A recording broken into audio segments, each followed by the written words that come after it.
Hello students, आपने question अच्छे से रीड कर लिया होगा, बट मैं भी आपको क्वेश्चन एक बार फिर से एक्सप्लेन कर देता हूँ। बच्चों, यहाँ हमें फिगर में दो चार्ज्ड प्लेट्स दे रखी हैं जिनकी लेंथ L है। स्टूडेंट्स, जो अपर प्लेट है वो पॉजिटिवली चार्ज्ड है और डाउनवर्ड प्लेट यहाँ पे नेगेटिवली चार्ज्ड है।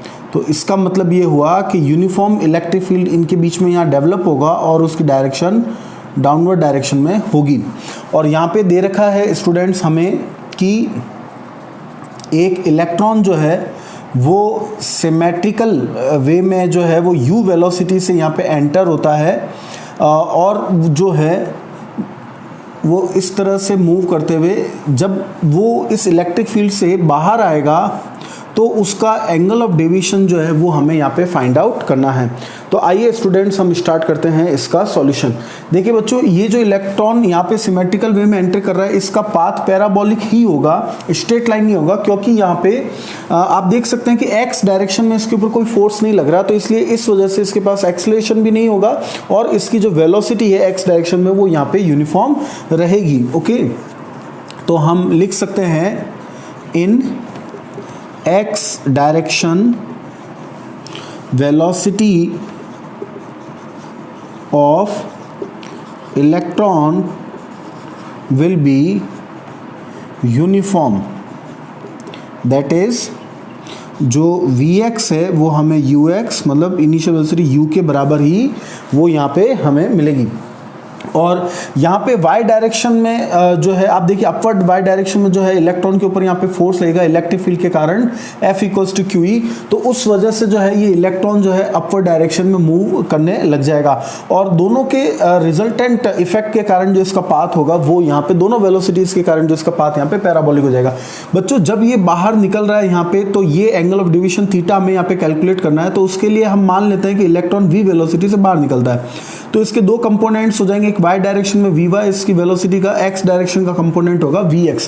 तो यहाँ पे हम vy और vx को अगर फाइंड आउट कर ले तो हम ये angle of deviation easily find out कर सकते हैं। तो उसलिए जो है अब हम आगे बढ़ रहे हैं यहाँ पे। अब हम बात करते हैं यहाँ पे, देखिए बच्चों, x डायरेक्शन में हमें पता चल गया कि वेलोसिटी यहाँ पे यूनिफॉर्म रह रही है, बट इलेक्ट्रॉन को यहाँ से यहाँ तक पूरी प्लेट को क्रॉस करने में कितना टाइम लगेगा, तो हम यहाँ पे पहले उससे फाइंड आउट कर लेते हैं। Time taken by electron to move out from electric field E, तो वो टाइम कितना होगा। तो देखिए उसको हम सिंपल जो फॉर्मूला यहाँ पे यूज कर रहे हैं डिस्टेंस अपॉन स्पीड का, डिस्टेंस यहाँ पे हो जाएगी L और स्पीड हो गई यहाँ पे U, तो L बाई U इतना टाइम इलेक्ट्रॉन को लगेगा इस इलेक्ट्रिक फील्ड से बाहर आने में। ओके, अब स्टूडेंट्स हम चलते हैं y डायरेक्शन में।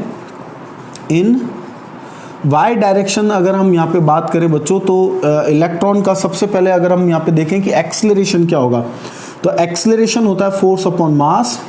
फोर्स यहाँ पे हो जाएगा E into E, F equals to QE से हमने यहाँ पे इसको लिखा। और अब अगर हम t टाइम बाद जो है इलेक्ट्रॉन की वेलोसिटी को अगर हम फाइंड आउट करें तो वो क्या होगी, velocity of electron after t seconds in y direction. तो देखिए वो हमें यहाँ पे मिल जाएगी Vy equals to uy plus AYT। अब देखिए बच्चों, यहाँ पे ये एक्सेलरेशन तो y डायरेक्शन का ही हमें मिला है और इनिशियल वेलोसिटी जो है इलेक्ट्रॉन के पास y डायरेक्शन में नहीं है, इसलिए उसे हम 0 लिख देंगे। तो हमें यहाँ पे वेलोसिटी की वैल्यू मिल जाएगी यहाँ पे E into E upon M, और टाइम पीरियड की वैल्यू हम वहाँ से ले लेंगे L अपॉन U। ओके, तो ये हमें Vy की वैल्यू यहाँ पे फाइंड आउट हो गई। अब स्टूडेंट्स बहुत इजीली हम एंगल ऑफ डेविएशन जो है वो फाइंड आउट कर सकते हैं। कैसे, देखिए, to find angle of deviation, देखिए हम सबसे पहले यहाँ पे लिख लेते हैं tan theta which is equals to Vy upon Vx, क्योंकि टेन थीटा होता है परपेंडिकुलर अपॉन बेस। तो अब देखिए इसकी वैल्यू आपके पास क्या मिल जाएगी, Vy की जगह आपने लिख लिया E into E L upon M U और इसको आपको डिवाइड करना है Vx से, Vx मतलब U से। तो अब ये टोटल वैल्यू हमारे पास में आ गई, एंगल ऑफ डिवीजन हमारे पास में आ गया theta equals to tan inverse E into EL upon MU square. तो students, this is the solution of our problem.